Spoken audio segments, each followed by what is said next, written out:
จะแสบค่ะจะแสบก็บริกินเฮิงแล้วเนาะปิงปลา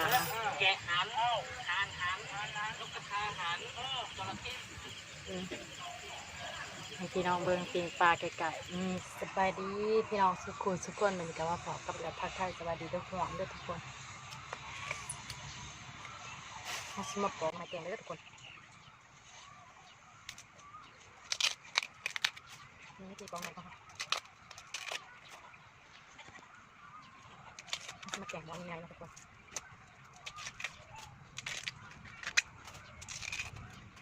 นี่ตีปองไหนครับตัดต้นขา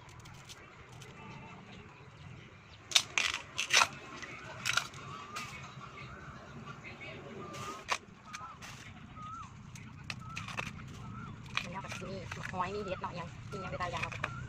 เหมือนเตรียมบรรยากาศนายนอกเสื้อบรรยากาศดีเด็ดแต่ว่าเสียงเข้ามาสาวกระบอกอ่อนนะครับมันเกี่ยวเข้ามาตัดสินเข้าไปมันจะสมัครแกงใหม่พี่น้องเบิ้ง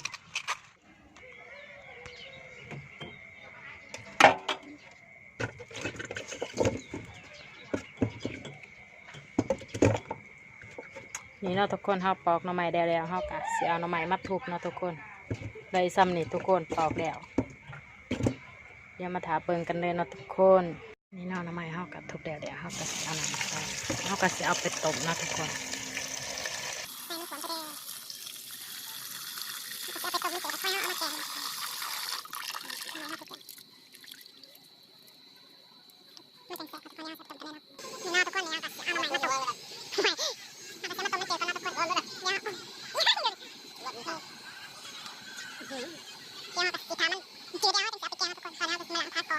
นี่นะทุกคนเอากระล้างคองสิใส่แกงหน่อไม้เรียบร้อยนี่พริกผักกระแยงเอาไปใส่น้ำรังอันนี้สิมีลายเห็ดเนาะลายแห้งเห็ดเอาอันนี้มีเห็ดเค็มเห็ดบดเนาะนี่ใครรู้จักคอมเมนต์บอกกันเด้อเห็ดบดบ้านข่อยเอิ้นเห็ดบดเนาะแบบนี้แล้วก็มีเห็ดอันนี้เห็ดหูหนูเนาะทุกคนแล้วก็มีเห็ดอีกอย่างบรูนี่คือเห็ดจีนเห็ดย่างนี่เด้อเนาะเฮ็ดเฮาของไรนี่ก็เป็นน้ำยะนางเฮาซื้อเอาเนาะเพราะว่าเฮาตะเขาตำใส่เนาะทุกคนซื้อมา2 ถุงใส่มีได้อย่างใส่แห้งมันเหี้ยวเฮามาไว้หนึ่งจังได๋ก็เดี๋ยวมาถาเบิ่งตอนแกงเด้อเนาะทุกคนพี่น้องตอนนี้เฮาก็สุกแล้วเบิ่งทุกคนตอนนี้เฮาก็เสร็จแล้วเนาะก็สิมาตำข้าวแกงกันเด้อเนาะทุกคนเนาะเดี๋ยวมาถาเบิ่งกันเลยเนาะนี่เนาะทุกคนนี่เขาก็เอาอันนี้มาพริกใส่น้ำเนาะแล้วก็ใส่เขาเนาะเขาก็มาตำเลยเนาะทุกคนเนาะเดี๋ยวมาถามเบิ่งกันเลยเนาะว่าสูตรสาวเราสิเป็นจังได๋บื้อนี่เนาะทุกคนเราจะตำแล้วเขาเอาน้ำยามาใส่เลยเนาะนี่เนาะทุกคนนี่เขาก็ใส่น้ำยาลงไปแล้วเดี๋ยวเขาก็สิเอาเฮ็ดเอาเดี๋ยวมาถามเบิ่งกันเลยเด้อตอนนี้เขาก็เอาของลงแล้วอันนี้เป็นมะพริกงอมะพริกล้อเนาะเดี๋ยวว่าเอาไว้แกะเขาก็สิเอาใส่แกงใส่กันไปเรียบนะทุกคนเฮ็ดลายน้ำมันพดแต่เฮาก็สิเอาพวกปลาแหลกด้วยแบบยังดกเนาะพวกเครื่องปรุงเนาะเพราะว่าปลาแหลกเฮาลงตอนน้ำมันพดเนาะเพราะว่ายานมันมันข้าวเนาะก็สิเอาลงตอนน้ำมันเดือดด้วยนะมันพดนั่นเองเนาะเดียวก็มาถามไปเลยเนาะทุกคนแต่แสบแห้งบ่ได้กินโดนนี่ทุกคนเฮาก็สิเอาปลาแหลกลงไปเด้อใส่ยังไงสุดล่ะXXXL ใส่แปรกูไปได้เลยทุกคนน้ำมันหอนแล้วเนาะอันนี้คือแป้งนวดกับน้ำตาลเลยทุกคนใส่ลงไปเลยใส่น้ำตาลน้อยหนึ่งใส่ลงไปแล้ว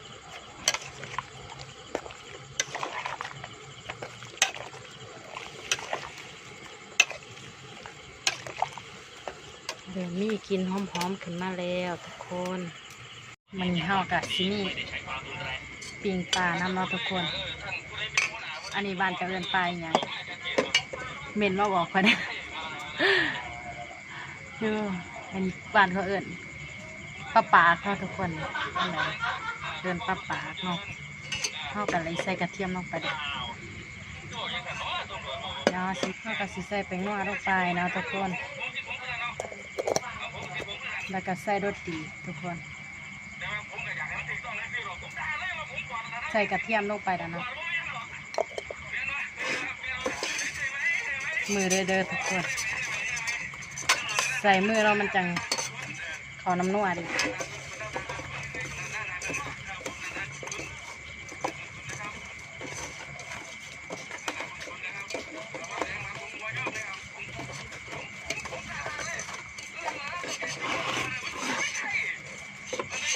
มมีคนถือกล่อง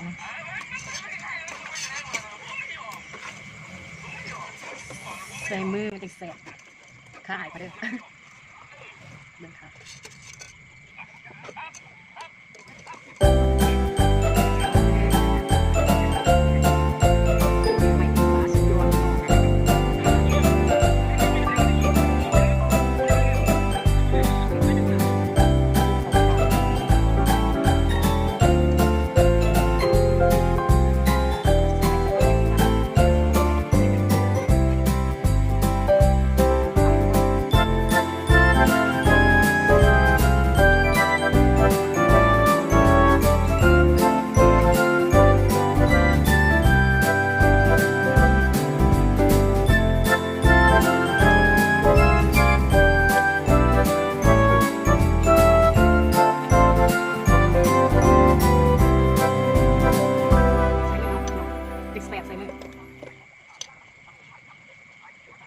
บางคนเห็น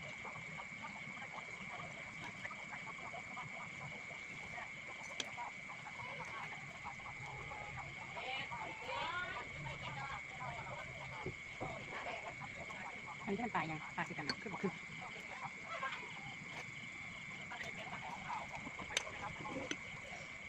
มันกระเทียมไปอีก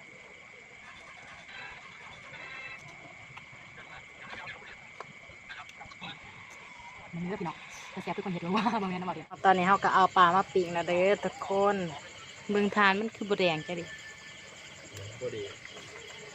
โคกโตว้ายสีแซ่บด้วยเด้เข้มบ่จักหอมแห้งทุกคน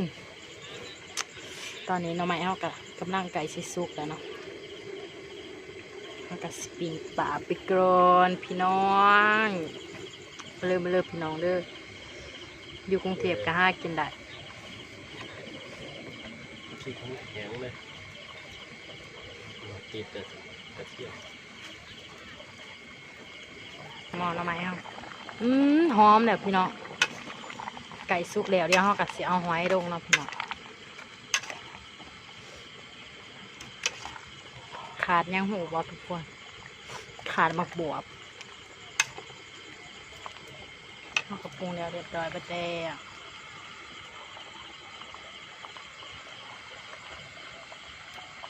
หมอขดปอกแกงหน่อไม้ปิงปลาตำหมักทั่วมือนี่ทุกคนตอนนี้หอนสีมือเฮาเองย่อกับสิไปเอาหอยมาใส่แล้วเนาะมันกับทุกคนตอนนี้กะมันกะสิสุกเลยกะสิเอาหอยลงเลยเนาะใส่บะตองเฮิงเนาะหอยเดี๋ยวมันสิจอยใส่เฮิงมันสิจอยเนาะพี่โตแกงหน่อไม้ใส่หอยสุดยอดหอยกับผักกะแยงกะสีใส่เกลือปอมๆกันเนาะเพราะว่าผักไว้อีกครึ่งเดี๋ยวมันจะสิจอยก่อนขั้นตอนสุดท้ายใส่ผักกะแยงเด้อทุกคนใส่ไปแล้วก็สิคนเลยวันนี้เราก็สิมาหนึ่งเข่ากันได้บ้าง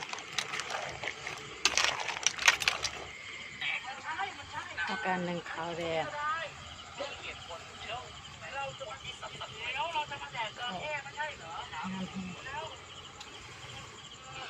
ปลาคือเกาแม่ปิ่งปลาเฮาไก่สุกแบบนี้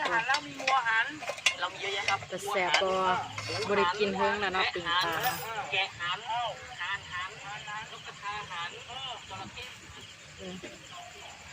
ให้พี่น้องเบิ่งปิ่งปลาไก่ๆแต่แซ่บค่ะปลาบดแสบหรอกคนเห็ดที่เห็ดแสบ